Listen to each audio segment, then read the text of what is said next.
Hey, hey. Okay, now we can see it. Perfect. So for those of you watching the recording, I'm not the most tech savvy, but I can still make this happen. And of course, this is the end of the slideshow.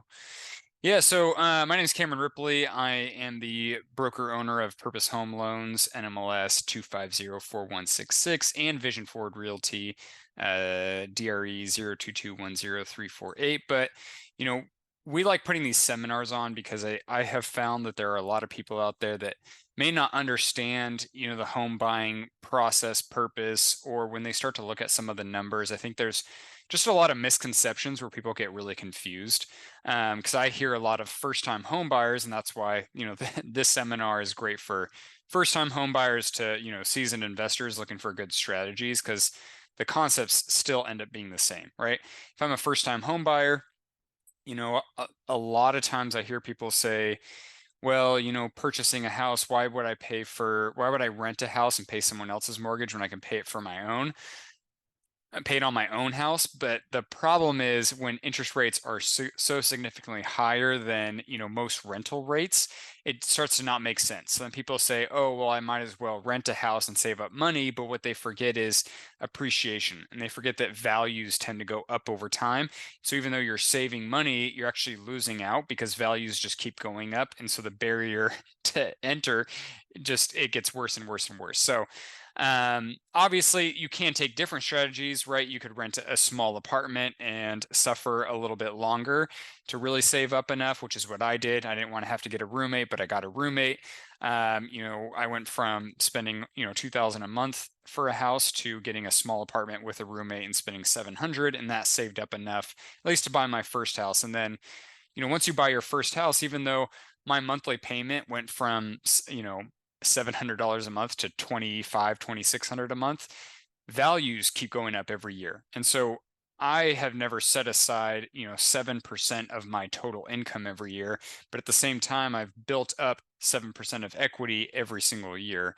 I mean, it's just been very interesting to see, as an actual homeowner, what it's like to build your equity over time. But in this presentation, we're going to talk a little bit more about how to use that and how to really build wealth. Our main reason too for putting this on is I've been a part of a lot of talks with a lot of banks, a lot of different groups that look at where the residential real estate market's at, including the commercial market. And they're finding that there are going to be a lot of these, big hedge funds, big investor companies, iBuyers that are going to be going and buying most of the real estate that's on the market today. Why? Because they understand the benefit of write-offs and tax deductions, and how you don't have to pay as much in taxes and really just take advantage of depreciation, tax deductions, but they can also take advantage of just natural appreciation. So natural increases in values as the market has gone on, right? And I got a debate with someone, another real estate agent in our industry, who thinks values are going to go down. But I kept telling him, the problem is when you were at your previous job, didn't you get salary increases every year and raises every year? And he says, yes, every year we had I think he called it COLA. I haven't worked for another person for a long time.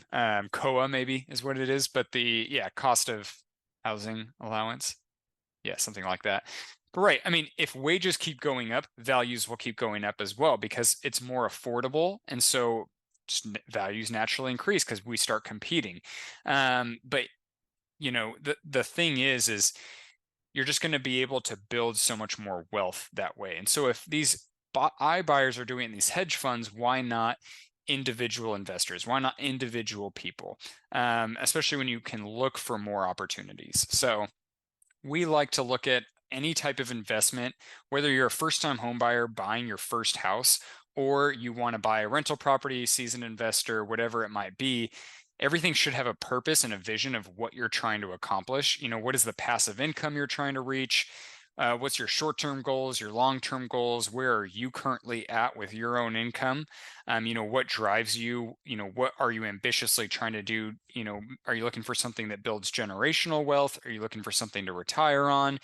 Whatever it might be, you know, there's strategies that you want to outline and you want to stick with. Because I have found that a lot of times people will say, oh my gosh, I really want to buy a duplex where I live in one side, I rent out the other. It helps cover most of my mortgage, but then I can rent out the other side and move on to the next one and just really grow my portfolio of doors or units much faster. But then they start looking at properties and they get too excited about single family homes. And next thing you know, they buy a condo because they lost sight of what their goal was and their purpose and their vision. So this is what we really specialize in, is figuring out what the goal is and sticking with that. If there's not an opportunity this weekend or next weekend or this month or next month, then I'm going to find the opportunity the month after that, right? If I have a specific goal of what I'm looking for, and let's say I'm a senior, I don't have I need more money coming in, but I have a lot of equity that I want to put into something. Maybe I need a certain return on my investment in order to pay for my cost of living. Well, I'm not just going to jump on the first opportunity that comes my way that doesn't hit that goal, right? I want to specifically find that property and be patient enough to wait for it. So that's my start to that. The different types of loans I think are very important to talk about, because there are conventional loans, and 3% is the minimum down payment for a first-time home buyer. If you have not bought or owned a house for the last, most lenders say 3 years, then you qualify as a first-time home buyer again. Otherwise, it's 5% down, 10%. 20%. And I put the 10 and 20 because there is mortgage insurance. You buy a property, you don't put down 20% or more. The bank wants to make sure they insure themselves in case you were to default and they had to sell the house for less than it's worth. So mortgage insurance can drastically change based on how much you're putting down. When you're putting 3 to about 7% down, it can be quite a bit, very high. $300, $400 a month is sometimes what I'm seeing in our area of California. When you start putting 8% down, 10%, or more, it dramatically drops. So sometimes I get clients that they're dead set they have to put 20% down because they don't want mortgage insurance, but they're looking at houses that need some upgrades. So I said, why don't you put 17% down? Save that 3% on a $500,000 house. That's $15,000, and just put that towards a kitchen renovation or put that towards the one bathroom renovation. Then you can always refinance later or wait a couple of years and then request that the mortgage insurance be removed because you've added value to the property. And these are some simple strategies that we like to sit down with people when they are looking at houses, to best figure out, what hits your goal the best and the fastest. Obviously, there are USDA loans for the more rural properties. So properties that have and you can look it up on the USDA website, the areas that fall in that. But they can do 100% financing with no mortgage insurance. Same thing with VA, same thing with Section 184, which is a Native American based loan. Once again, you can Google a lot of this stuff, but my veterans out there, my fellow veterans, we should be buying houses left and right, living in them, maybe moving out after 6 months and renting it out and buying something else. Why? Because you can get 100% financing. If you have a disability rating, you can waive a lot of the VA fees that the VA kind of charges. So it's just easier to be able to acquire more properties, and you typically get a much lower interest rate. And then, of course, there's FHA loans, which are government-backed loans. There's down payment assistance, which down payment assistance, the downside is it's either a second loan or it comes at a significantly higher interest rate. So most of the time, I try to coach people to avoid down payment assistance as much as they can, even though that is a benefit for first-time homebuyers. Try to save up. Try to use your tax write-off, or your tax return, maybe a gift fund from a family member or a boss or whatever it might be, in order to buy that first house. Let appreciation and equity build up. And then when you buy your real dream house or your first investment property, you're going to have a lot more money to put down. But just do whatever you can to avoid the DPA, the down payment assistance, if you can. There are grants available. I have found that it's hard to get the grants because you have to be below a certain percentage of the area median income that you're looking to purchase in. But usually that also means that the values and the interest rates don't match up. And so you're not going to be able to actually afford a place. It's something that you really have to look very closely at, and it's hard to to find a good fit with a lot of grants out there.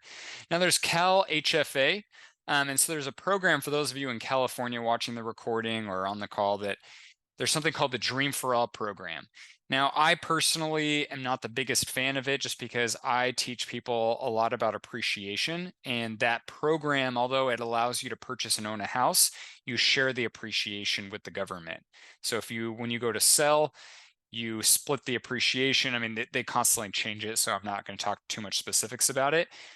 But in my opinion, it's not worth it. I think that you are way more capable of adding a side hustle, having a few more tax deductions on your regular job, making a little bit extra money on the side, saving up that money, and then using that to buy whatever property versus, buying a place and getting a free 20% equity just to lose out on the increase in value that you're going to have over time. So, and then obviously there's a difference between primary and second homes, non-owner occupied, which means you don't live in it, and debt service coverage ratio loans, fix and flip loans, hard money, because all these types of loans are out there to be as creative as possible for different investors or different people, but they all have so many different requirements. So as we talk and we look at certain deals, I like to look at things as, okay, what if you occupy this property? Because technically you could put 5%. If you're a veteran, you could put 0%.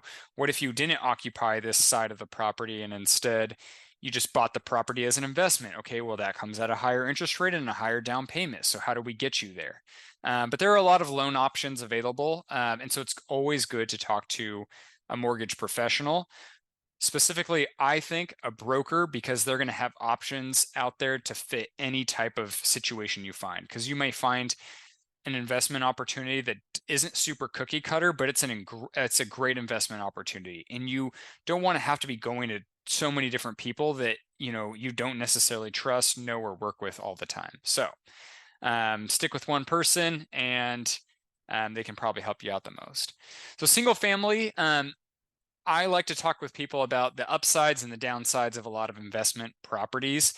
One of my main things that I've been learning in my many years in this real estate industry is a lot of times people, when they think of an investment property, is they want to look for the cheapest, beat up, crappiest house to put a renter in.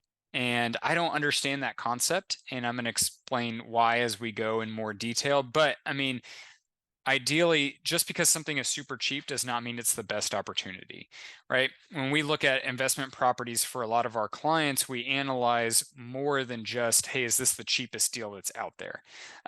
Because you want to look at the area, you want to look at so many other factors. But the upside potential for a single family residence, which is just one house, one unit, is you can typically have a higher rent per unit. There's a lot of people who just want a house to live in with no shared walls. They have their own backyard and they will pay extra versus having an apartment with no yard and having multiple neighbors that share a wall with you, right?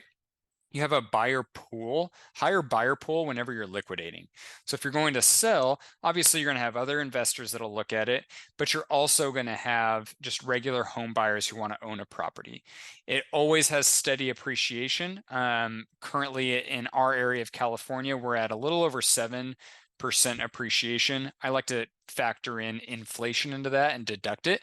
So effective appreciation in our area is a little over 5% per year, but look at that from a 5 to 10-year standpoint. So you might have some years where values dip a little bit, but then other years where they go way above the 5%, if that makes sense to everyone.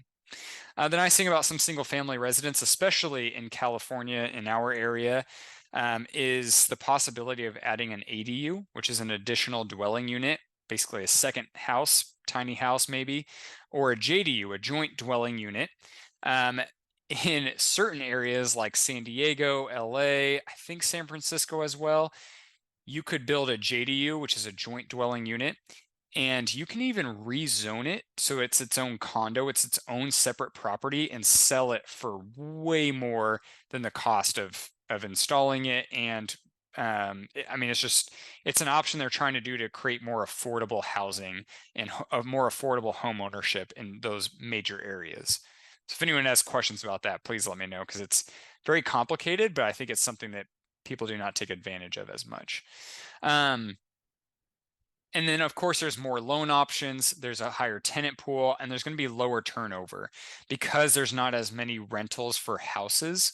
There's just people are more willing just to stay in it. I've got a great renter right now who just wants to upgrade their rental, and unfortunately, they just can't find anything. So even though we've been increasing the rent, they love it and they don't mind because they cannot find something cheaper elsewhere. And yeah, so we've got a tenant for a while. Downside is higher cost to renovate per unit if you're just looking at things as a per unit standpoint. And then just ongoing maintenance fees, right? You have a lot more landscaping, a lot more house, a lot more upgrading to do. And so each broken thing is not, if I have an apartment complex, I may have, 1 ton air compressor units for each unit. But for a single family house, I might have a 4 ton. And so the cost to replace one's going to be so significantly higher than an apartment complex. So just one downside. 2 to 4 units. So this is when you start to get into the multifamily. I like to say 2 to 4 because you fall into different loan requirements. Because 2 to 4 units is still called, like residential real estate. So if I go to occupy one of the units, I can take advantage of 5% down payment, and I can use the rental income from the other 3 or other unit, whichever, duplex, triplex, quadplex you're looking for, to qualify and fit into my income. So I have borrowers that make, 3,000 a month, 4,000 a month, 5,000 a month. They really cannot afford to buy a regular single family house right now, but there are duplexes on the market that they can buy, put 5% down, and use that rental income from the other side because there's already a tenant in place to help cover that difference that they need in their debt to income ratio, in order to qualify for the loan. So they're able to buy a property, even though they don't like the idea and may not like the idea of having to share a wall with someone else. It still is a property that holds a ton of value. And the nice thing about these multi-units is you control the appreciation a little bit more. When you can increase the rents, you control the value increase. So you can force appreciation versus, if I have a single family house, even though I rent it out, I still cannot force appreciation as much, but appreciation does happen. So let's say I've got a 4 unit complex. Every time someone moves out, I fully renovate it and then jack up the rent way more because it's a fully renovated unit. Now my value has grown exponentially because let's say there's another investor somewhere else who just wants to put money into something and have a return on their investment. They will pay more because of how well it's producing. Downside in our area of California is significantly lower of an inventory for these deals. My other thing that I have found is when you're purchasing these deals, we have a lot of real estate agents that just don't understand how to market them and how to price it out. And what I mean is most people are not just going to pay cash for it. And I think that there are a lot of investment opportunities out there where they're not renovated, they're not well maintained, but they're a duplex and they price it as if an investor were to come and pay cash for it. And I think most people who have 600, 700, 800,000 to put down, they either want something that is going to cash flow at 8% or fully renovated so it's not going to cause a lot of problems with tenants, or what they're going to do is they're going to try to get a loan and spread that 800,000 into multiple properties as much as possible, because then you can scale up a lot faster. It just gives you a lot more options. So it's a good thing and a bad thing. I think that there are a lot of people who have inherited duplexes, all kinds of the multifamily units, either inherited them or they've had them for such a long time that they're tired of them, ready to get rid of them. But the marketing and the advice they're getting from realtors in our industry doesn't quite match up. And so it is a good opportunity for new investors, seasoned investors to come in, make their offers, explain why. Because when you explain why to the agent, they'll explain why to the seller and say, hey, if this person wants a loan, their minimum requirements 15% down. They're putting 15% down, but they have to have a debt service coverage ratio of 1.25, which is for every dollar, for every dollar of the monthly loan balance that they're paying, they need to be making, the property has to be making $1.25 for every dollar on top of that. So your property is way overpriced. But I think it definitely opens the door for a lot of opportunities, because there are a lot of properties that I've been seeing that sit on the market for a long time, and then finally they go into contract and they sell, and I look at what they sell for and I'm like, see, that matches with where loan requirements are at in today's market. So they do end up reducing their price. And you end up not necessarily getting a good deal, but you get a good investment property. 5 units and beyond, you enter into where it is now not really residential, and so the loans completely change. There are some lenders that will allow you to put minimum of 10% down, but most it's about 15% or higher. And then the nice thing about these is usually they're cash flowing a lot more, and so it's a lot easier to use a debt service coverage ratio, which means you don't have to use any of your own income to qualify. I don't talk a lot about commercial properties because commercial properties are in such decline that they will still not only do the debt service coverage ratio, but require you to qualify on your own income as well. With residential, the market is always doing so well that they will just go off the income from the property. And that is the net operating income from the property. Usually we look at that whenever we're looking at deals and just say, okay, what actually makes sense for this loan, and or base our offer off of that. The great thing about the more units, so the more doors, is the more upside potential, right? If I increase rents at 3% every year, which is pretty standard for our area, 3%, I can force appreciation a lot faster with the more units I have. Because if someone's paying $1,700 a month, 1,500, 2,000, let's say it's 2,000, that's what, $60 a month extra each year. That's not as much of, that's not breaking the bank that much, right? But when I do that for 5 units that are all paying that, that's a huge increase in my total net operating income, which means my value dramatically goes up. And this is how we build wealth, right? Wealth is, your assets versus liabilities. So, and then syndications and real estate funds. So a lot of times people say, well, I want to go on something with friends and family. If it's you and one other person on a loan purchasing a property, that's one thing, right? And we're buying it together, but I think when you start to add in, not when I think, when you start to add in a lot of people, even if it is friends or family, it becomes a syndication, and there's certain laws with that. You have to follow the Securities and Exchange Commission regulations. You have to hire a syndication attorney. People have to be accredited investors in order to invest, right? Accredited investor is my net operating income is 200,000, or sorry, my net income every year is 200,000 plus for the last 2 consecutive years. Or I go and I study and I take a test to get something called a Series 65 license. I'm not really a financial advisor, but I become an educated investor, which makes me an accredited investor. So we, as Vision Forward Realty, our brokerage is actually in the next 6 months putting together some real estate funds. And so we're trying to help people get educated that, hey, there is a way to become an accredited investor and invest in, bigger opportunities with a group of people and cut out the bank. But you want to start the process now to become that accredited investor. The test actually really isn't too hard. You do want to study a little bit for that. Some simple terms I like to go over is, equity gains, growing equity in your equity position and how to leverage that is something that is a great strategy for building wealth, right? I can save up money in a savings account, but that can only go so far.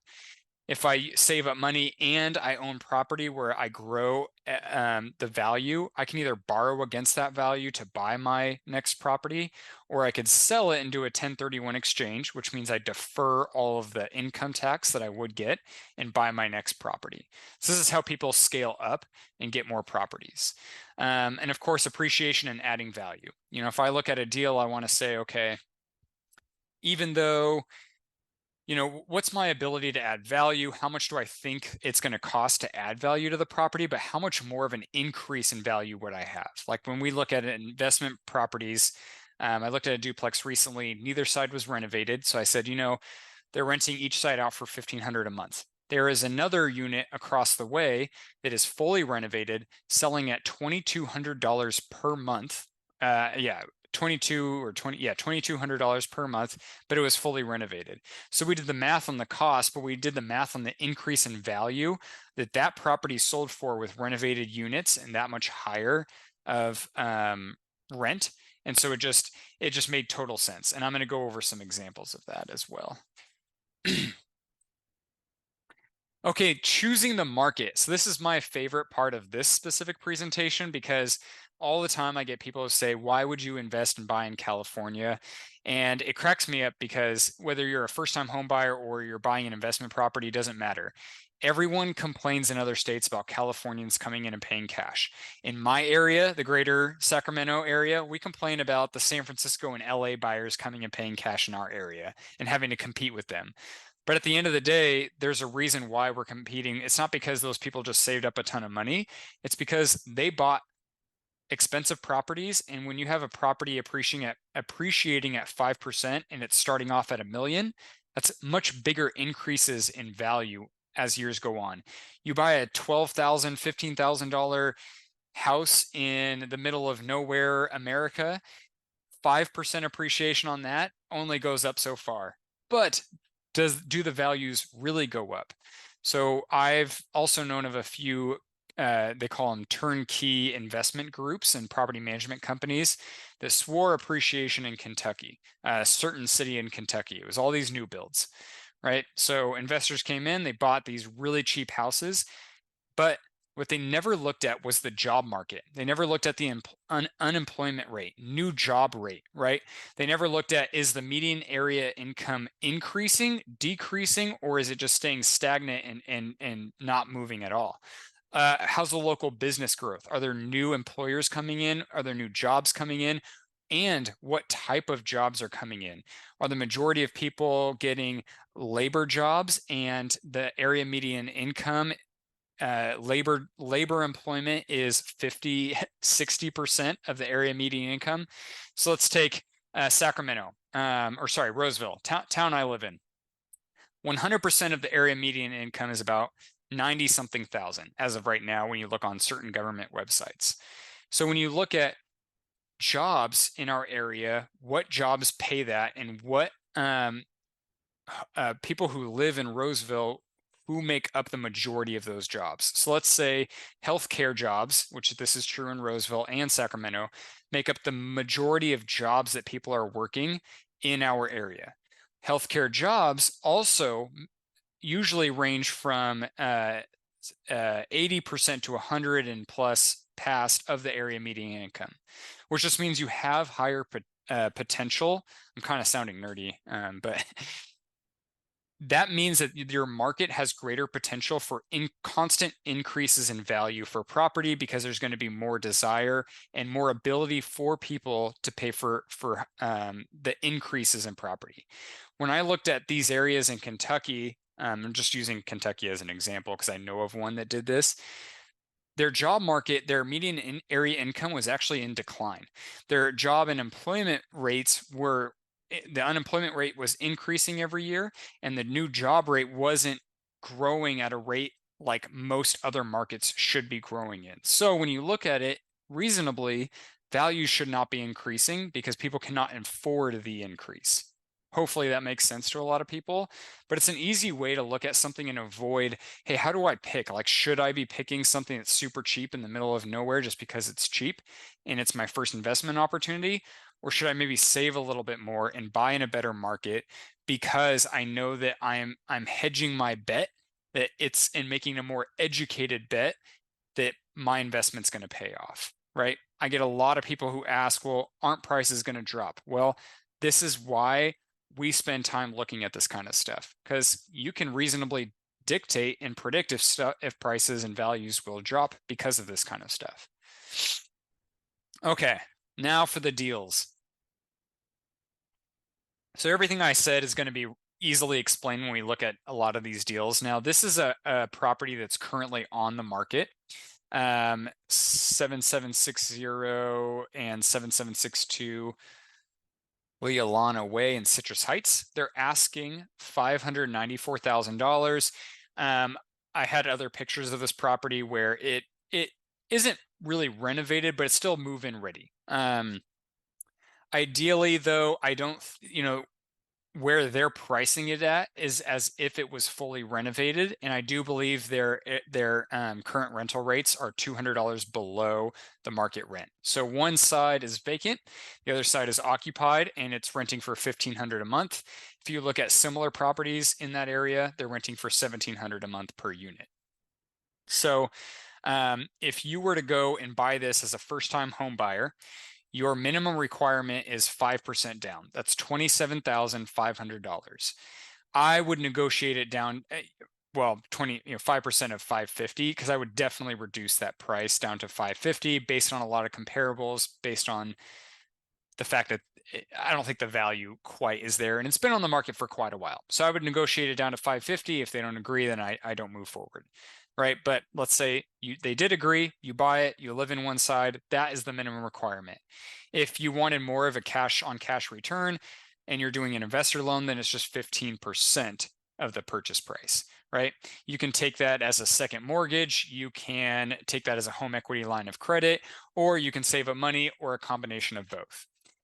The principal, interest, taxes, and insurance. So this is the monthly payment, is $4,103 per month.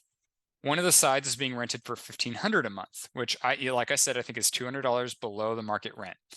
This does mean that with that $1,500 a month, your minimum income requirements is $6,054 per month.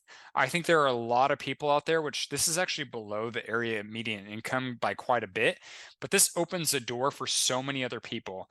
When you're looking at purchasing a house, that $6,054, because you can calculate it, right? Conventional loan, it's 43% of your total income to your debts. For conventional, around 43.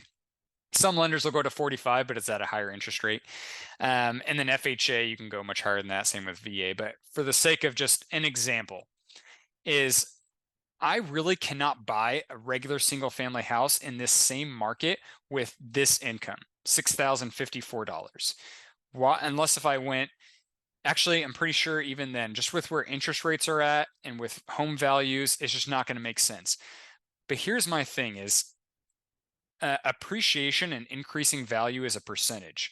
So the higher the initial value, the more the growth is going to happen, right? If I bought a property for $100,000 and it appreciates every year at 5%, that's $50. If I buy a property at 200,000, that 5% is still 5%, but it's now $100 per year in an increase in value, right? And so as you keep going up in price, just the more growth you're gonna jump up in appreciation. Hopefully that makes sense. But ideally, if I were to look at this property, even though maybe this is a perfect deal for a first-time home buyer or someone who's trying to get into investing, the nice thing is with a 3% rental increase per year, plus getting the rent to where it should be at $1,700 a month, and then increasing the rent every year for 3%. At 3%. After 5 years, which I forgot to put 5, but after 5 years, when you're renting out both sides, you have an increase in value to $676,000, or yeah, $676,000, because most of the properties in our area, regardless of where the market's at, a lot of these investment properties to an investor currently are selling at a 6% cap rate. So it just means that your net operating income divided by the total sale price, or divided by 6%, that's how you have an increase in value.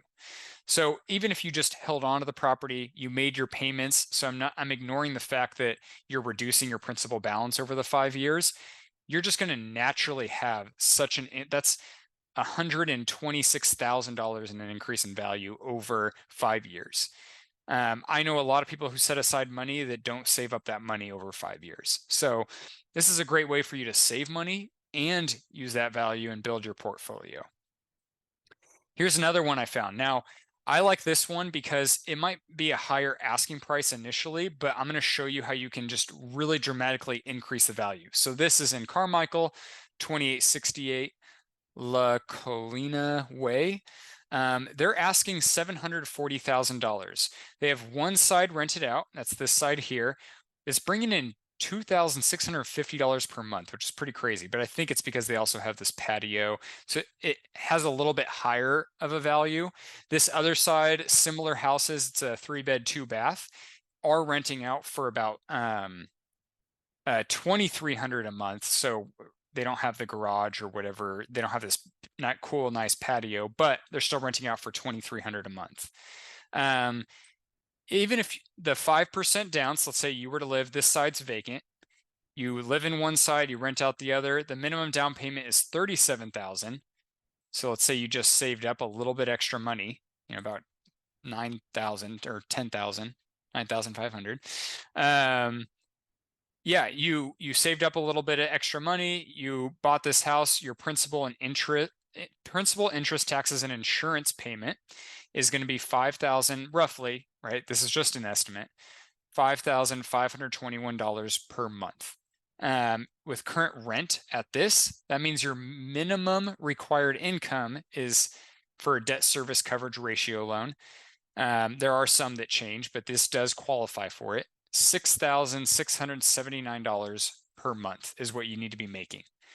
So if you were making this much per month, 6,600, there's no way you can buy just a regular single family house for 740,000, only putting 37,000 down.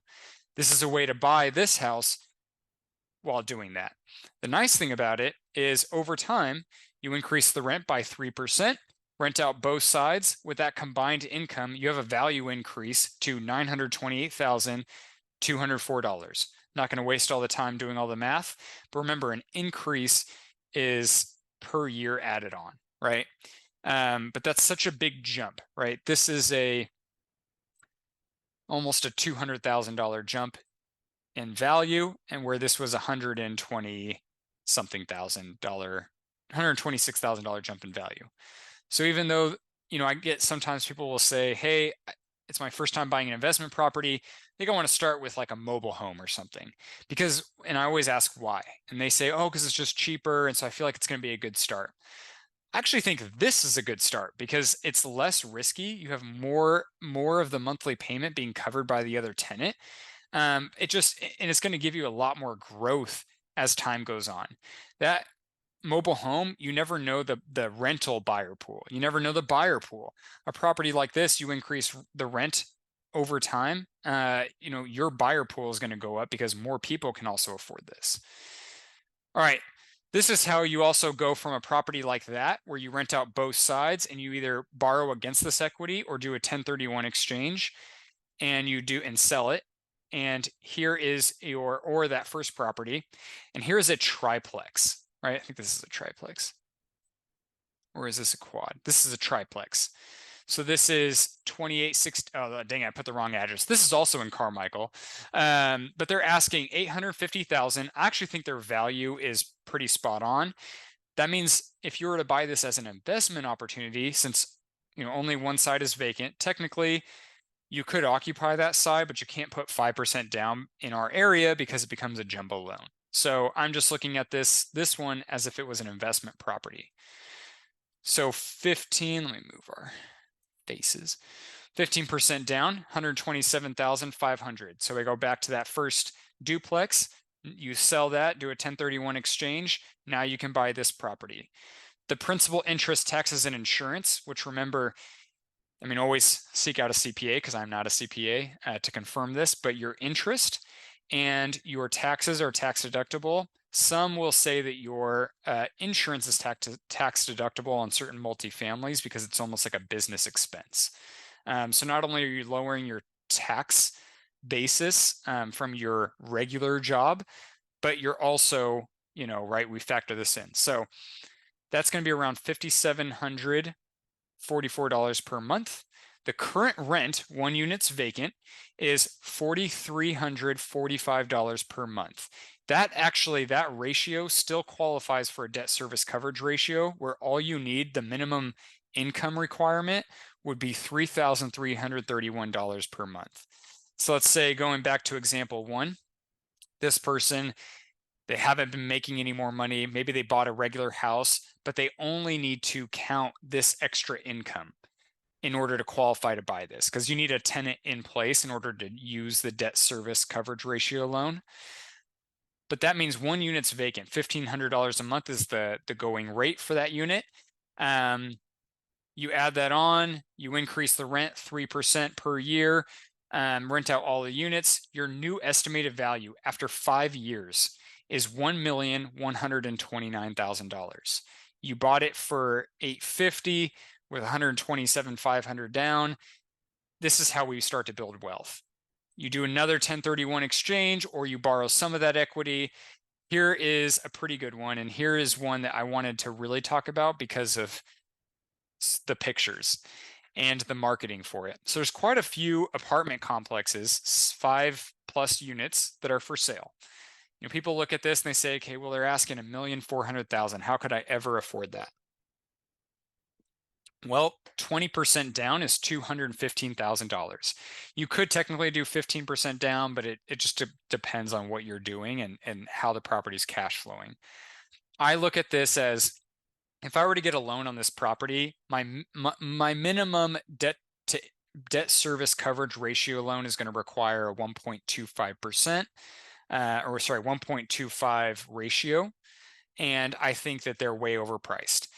I looked this property up. They bought it a long time ago, and I'm pretty sure someone else inherited the property. They took pictures with their cell phone. That's why this picture is a little more awkward looking. They had no description. I'm not trying to knock the agent in any way, but they also did not calculate the gross income. It's just not marketed very well.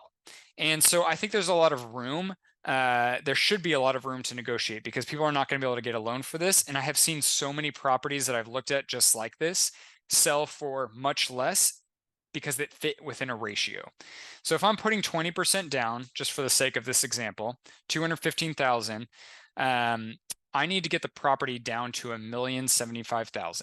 Now, if this was my client trying to buy this, I would look at many properties like this and submit many offers on them to get one to agree and understand that my loan requires a 1.25 ratio, and their current rent is not matching their price for that. They might think that that's what they want, but this is a loan is not going to support that. So their current rents right now are $7,125 a month. The principal and interest, because with some of these units, some of the lenders that I have will only look at principal and interest, not taxes and insurance as well, because you can deduct that, is what they say. So the ratio can be, it helps support your ratio. Now you're cash flowing on these properties too. So you don't need any outside income, right? You literally sold off this property. Maybe you waited a couple more years on this property, whatever it might be, or you use the equity from this property and you upped it to a 6-unit property. The nice thing about 6 units is that 3% goes a lot longer. That 3% increase per year on $7,125 is a much bigger increase than 3% increase on $2,650. Right? And so as I increase rent, that means the value is going to also go up, because other investors will look at this as, okay, if I want to buy this property at a 6% capitalization rate, I want 6% return on my money year over year. Okay. After increasing the rent by 3% every year, at the end of 5 years, and this isn't including, what if you came in and renovated the place and really increased the rent? This is just a standard 3% increase per year. Your new estimated value, you bought it at $1,075,000, is $1,375,161, right? As you go up in certain units, we start to look at, okay, what's the upside potential? If this isn't as much of an increase as you want, what's the upside potential? How do we get you in? When a tenant moves out, we get you to renovate that side. You increase the rent dramatically because it's a renovated unit, and you do the same for all the units, and then you dramatically increase, your rental capability, or your total value. Hopefully this makes sense to a lot of people. as we go throughout the weeks, we're going to be putting out these videos of looking at a deal per week of how we would look at this, how we would negotiate it for you, how we would find that deal. Still, a seller may say no, and so you don't want to spend a lot of your time having to do it. Let us work for you. But we're going to be putting out that kind of content continuously. So, for those of you watching the recording, please subscribe. Or we're trying to figure out how to upload this to a podcast, but we'll get that going here soon. We'd love to just provide as much value as we can to our community and just provide better places for living. Vision Forward Realty, we do property management. We either do free property management for those of us who use us to buy or sell, and it's a lot more hands off for us, but we use our systems and our software to help you for free. Or we do it for a fee, but we really like to add value to properties and just create better living spaces for people. I have found in California, a lot of landlords are nervous to have rentals, but they hear all the horror stories. Honestly, when I started getting into property management, I found that the more people had problems with tenants, it was whenever they had a house that they didn't even care about. So it was never updated, everything was breaking all the time, and they didn't do any pre screening for the tenant.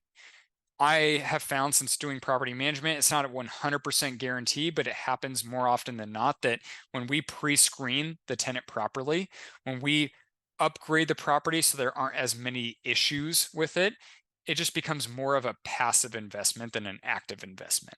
When you do cheap renovations here and there, it just there's more wear and tear on that stuff and there's more complaints about it.